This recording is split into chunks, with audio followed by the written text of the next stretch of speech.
여러분 안녕하십니까, 손원수입니다. 오늘은 여러분들 굉장히 궁금해 하시는 내용 중에요, 어떤 분들은 세금 보고를 안 하셔도 되는지, 요즘 많이 문의들을 해주시는데 세금 보고를 미국에서 살면서 꼭 해야 되는 분과 하지 않아도 되는 분들에 대해서 오늘 좀 말씀을 드려볼까 합니다. 자, 제일 중요한 것이요, 월급 생활자 같은 경우에도 예를 들어서 혼자 사시는 분이 연간 급여 소득이 12,950불이 안 된다, 뭐 잠깐 일했다 그러면은 사실은 세금 보고 안 하셔도 됩니다. 12,950불. 그 다음에 같이 부부가 함께 사는 분들 같으면은 12,950불 곱하기 2 해보면 아마 25,900불인가 나올 겁니다. 25,900불이 넘지 않으면 세금 보고를 안 하셔도 된다. 그럼에도 불구하고 하시는 게 당연히 유리하겠죠. 왜? 해야지만 정부에서 지원금이라든지 아니면 미리 떼신 위돌딩 하신 텍스 납입하신 거를 돌려받을 수가 있다. 세금 보고 안 하시면 여러분 돌려주지 않습니다. 그리고 정부에서 크레딧을 알아서 주지 않아요. 그래서 하시는 것이 낫고 반드시 하셔야 된다. 돈을 받으시려면. 하지만 받기 싫다, 나는 굉장히 쿨하신 분들 같은 경우에는 안 하셔도 된다. 싱글은 12,950불. 이제 해마다 이게 조금씩 올라갑니다. 이게 어떤 금액이냐면 이게 스탠다드 디덕션이라고 해가지고 표준 공제 금액이에요. 그래서 일률적으로 미국 정부에서 이 인컴이 안 되면 그냥 세금 보고 하지 않으셔도 된다 하는 금액입니다.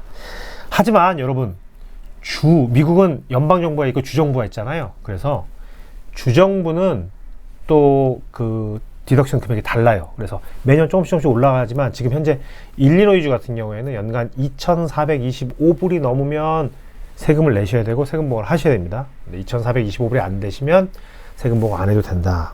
알고 계시면 좋을 것 같습니다. 자, 급여소득자에 대해서 말씀을 드렸고요. 자영업 하시는 분들 같은 경우에는, 자영업 하시는 분들은 이렇습니다. 자, 지금 2023년이잖아요. 그래서 2022년 소득세 보고를 하고 계신데, 자영업을 해서 벌어들인 총 소득이 예를 들어서 작년에 내가 10,000불을 벌었다. 그런데 쓴 게 더 많아요. 10,000불을 벌었지만 10,000불을 그대로 내가 썼다. 남는 게 하나도 없었다. 그러면 실질적으로 세금 보고 안 하셔도 돼요. 요 남은 거 있잖아요. 총 버신 거에서 비용을 뺀 나머지 넷인컴이라고 하는데, 그 넷인컴이 연간 400불이 안 되면 세금 보고 안 하셔도 돼요. 하지만 여러분, 정말 중요한 게 10,000불을 버셨으면 보통 대부분 1099이라든지 이런 것들을 받으시거든요. 근데 그 금액이 1099는 연간 600불만 넘으면 받으세요.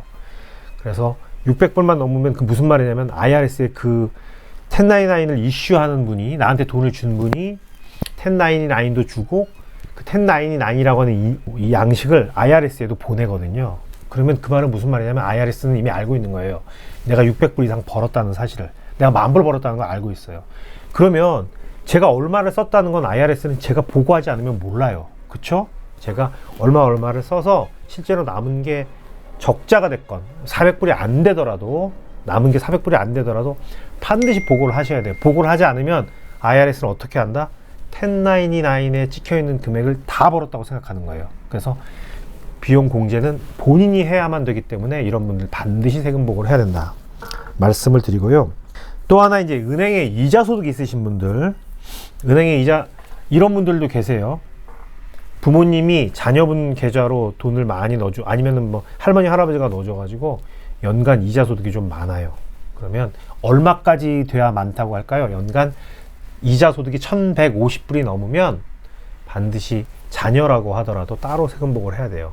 물론 부모님이 그 자녀를 부양가족으로 클레임을 할 수 있습니다만은 자녀는 1,150불이라고 하는 소득에 대해서, 이자 소득에 대해서 별도로 세금 보고를 해야 된다. 그 다음에 이제 마지막으로 은퇴한 분들에 대해서 말씀을 드릴게요. 은퇴하신 분들 같은 경우에 부부가 같이 벌어서 소셜 시큐리티 밖에 인컴이 없다라고 하시는 분들은 대부분 세금 보고 안 하셔도 됩니다. 내가 혼자 벌어서 소셜 시큐리티 받은 게 연간 뭐 한 30,000불 정도밖에 안 돼.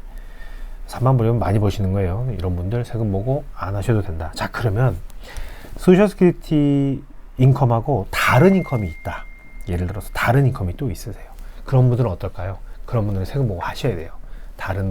그리고 여러분들의 소셜 시큐리티라고 하는 거는 평소에 일을 열심히 하셔가지고, 그렇죠? 젊었을 때 일을 열심히 하셔가지고 나중에 리타이어해서 받으시는 거잖아요. 그래서 어떻게 보면은 다 세금 납부한 돈으로 다시 돌려받으시는 건데, 어떤 분들은 이 소셜 시큐리티를 받으시는 금액에 대해서 또 세금을 내셔야 돼요. 어떤 분들 소셜 시큐리티를 받으시면서, 소셜 시큐리티 베네핏을 받으시면서 또 다른 인컴들이 있는 분들은 소셜 시큐리티 인컴에 대해서도 세금을 납부하실 수 있다. 여기까지 오늘 말씀드리고요.